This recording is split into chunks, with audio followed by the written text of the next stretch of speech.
headquarters in New York. This is World News Tonight with David Muir. Good evening, everyone. Thanks so much for joining us on this Thanksgiving. I'm Lindsay Davis in for David. We begin tonight with a massive storm that is slamming the Northeast with heavy snow and rain, creating havoc for holiday travelers. The blinding and heavy snow making roads nearly impassable in parts of New Hampshire. Cars left stranded on the side of the road. But the heavy rain did not stop large crowds from lining the streets of New York City to take in the sights of the annual Macy's Thanksgiving Day Parade. And the new details coming in tonight about the stowaway who boarded a flight and managed to make it all the way from New York to Paris. ABC's Trevor Ault leads us off. Tonight, a powerful Thanksgiving storm battering the Northeast with heavy snow and rain. Nearly 1.5 million people under lake-effect snow warnings from New York to Pennsylvania to Ohio. Drivers facing treacherous conditions in New Hampshire. Vehicles left stranded. Millions braving the soaking rain at Thanksgiving parades, including the Macy's parade in New York. It's a little chilly, a little wet, but, I think that the unexpectedness of this can kind of be a little exciting. And the wet weather not stopping the nation's oldest Thanksgiving parade in Philadelphia. Tonight, we're learning new details about that shocking security breach at one of New York's busiest airports.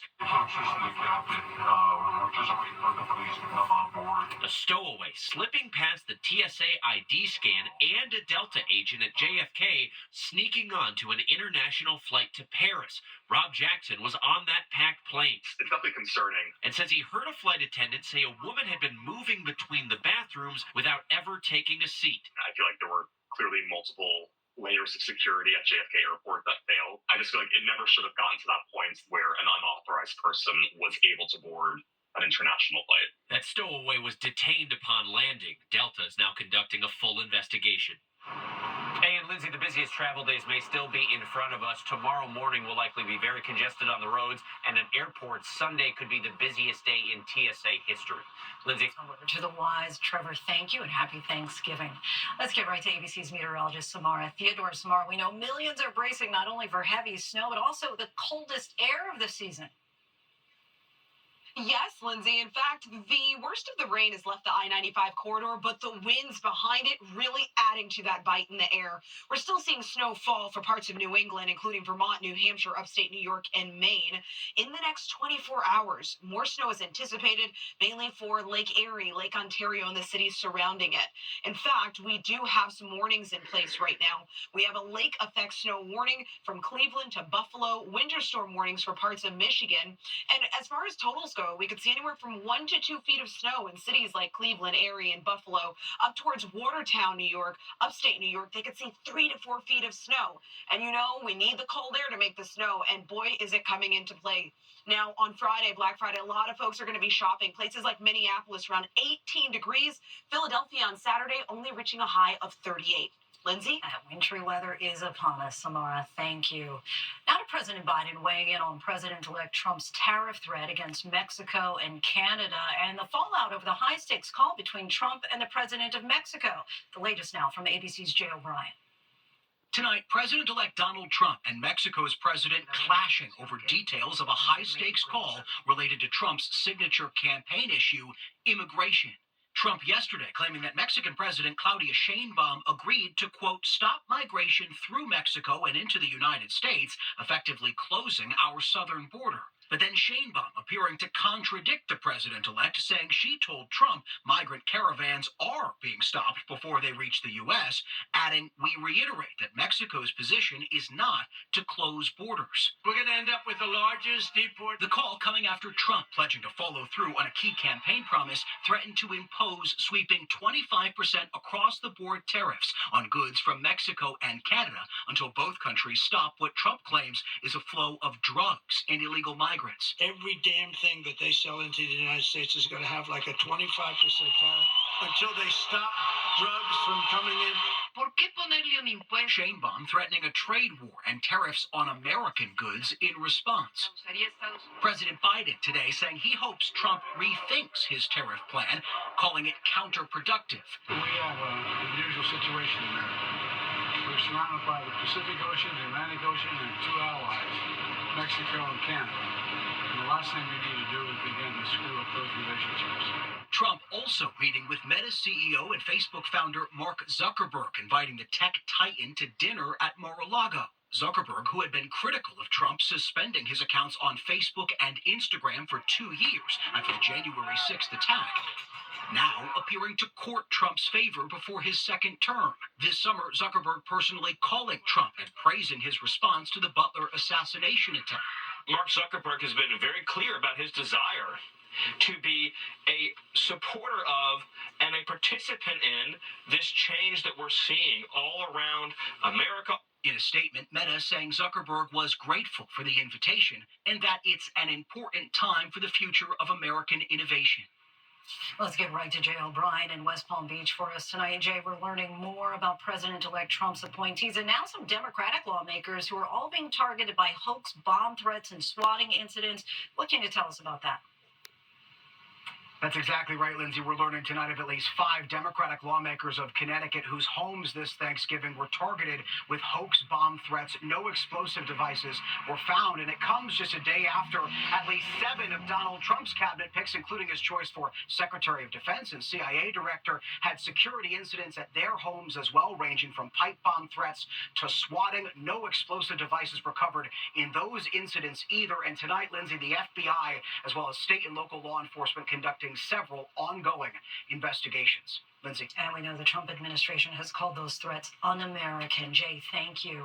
Overseas now to the Middle East and the fragile ceasefire between Israel and Hezbollah. Both sides are now accusing the other of violating an agreement to end the fighting.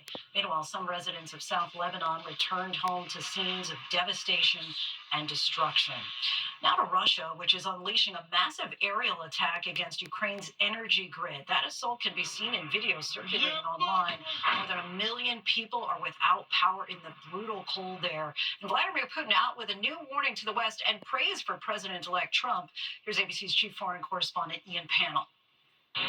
Tonight, another major Russian aerial assault seen in videos circulating online.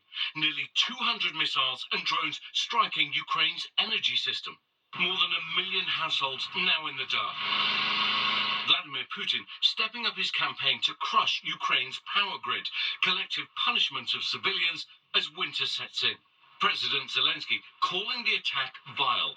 And the US ambassador to Ukraine writing from the embassy's bunker saying she awoke to air raid sirens on Thanksgiving morning. Putin saying the attack was a response to the use of US weapons against Russia, recently approved by President Biden. In an apparent warning to the US and NATO, Putin claiming his weapons, like this hypersonic missile, are stronger than American ones. Putin also accusing the Biden administration of escalating the war and creating difficulties for President-elect Trump, who he called a quite clever and experienced man, saying he will find a solution. But the long war taking its toll. Hello. I met 15-year-old Rostislav, his body scarred by shrapnel in a recent missile attack. How would you describe what it's like living in Ukraine right now? He's visibly shaken, but he tells me he doesn't want to leave because this is where he was born. Lindsay, President Biden releasing a statement just now calling Russia's aerial attack horrific, saying the United States stands with Ukraine. But honestly, for many Ukrainians, the question right now is for how much longer? Lindsay? Ian, thank you. The U.S. is also closely watching Russia's movements in the resource-rich Arctic and the Kremlin's growing cooperation with China. The melting ice and rising temperatures are leading to rising tensions. Our Stephanie Ramos travels to this new frontier where U.S. Special Operations Forces reveal the peril as well as the opportunity. Tonight, the U.S. closely monitoring growing military cooperation between Russia and China in the resource-rich Arctic. Russian and Chinese warships stepping up operations in recent weeks. And bombers from both countries seen patrolling the skies near Alaska in July for the first time.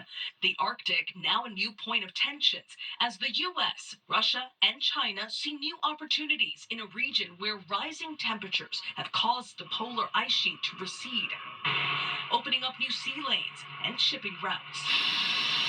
We traveled to Alaska, where U.S. Special Operation teams are preparing for any conflict in the region.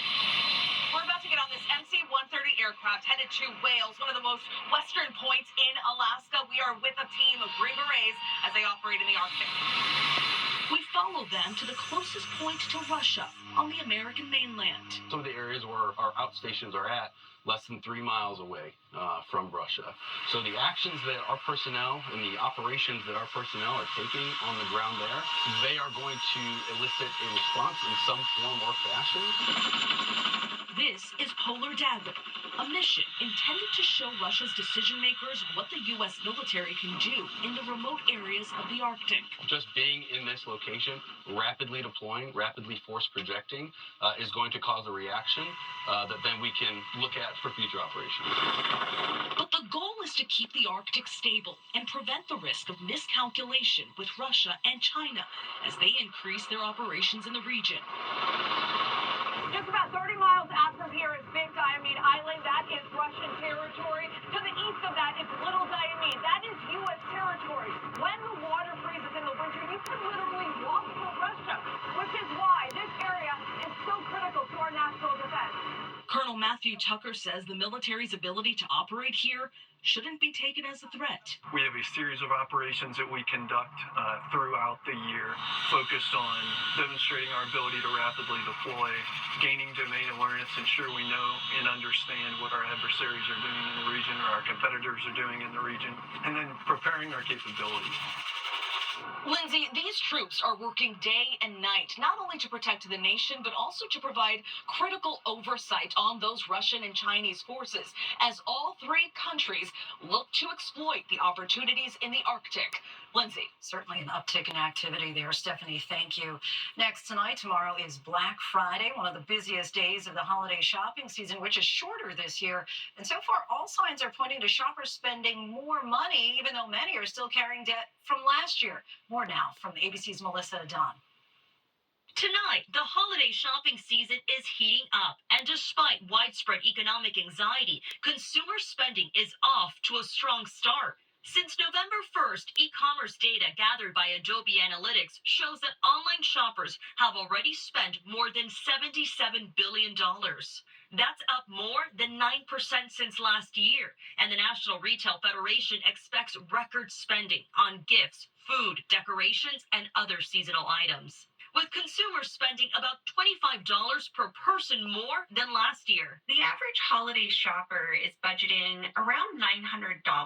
With big discounts expected to land between Black Friday and Cyber Monday, including 24% off televisions, 23% off computers, and 30% off electronics. How do you feel like you can save and try to stay within your budget? I feel like definitely Black Friday and Cyber Monday are my time to shine, because that's the only way I can afford the gifts that I want to get.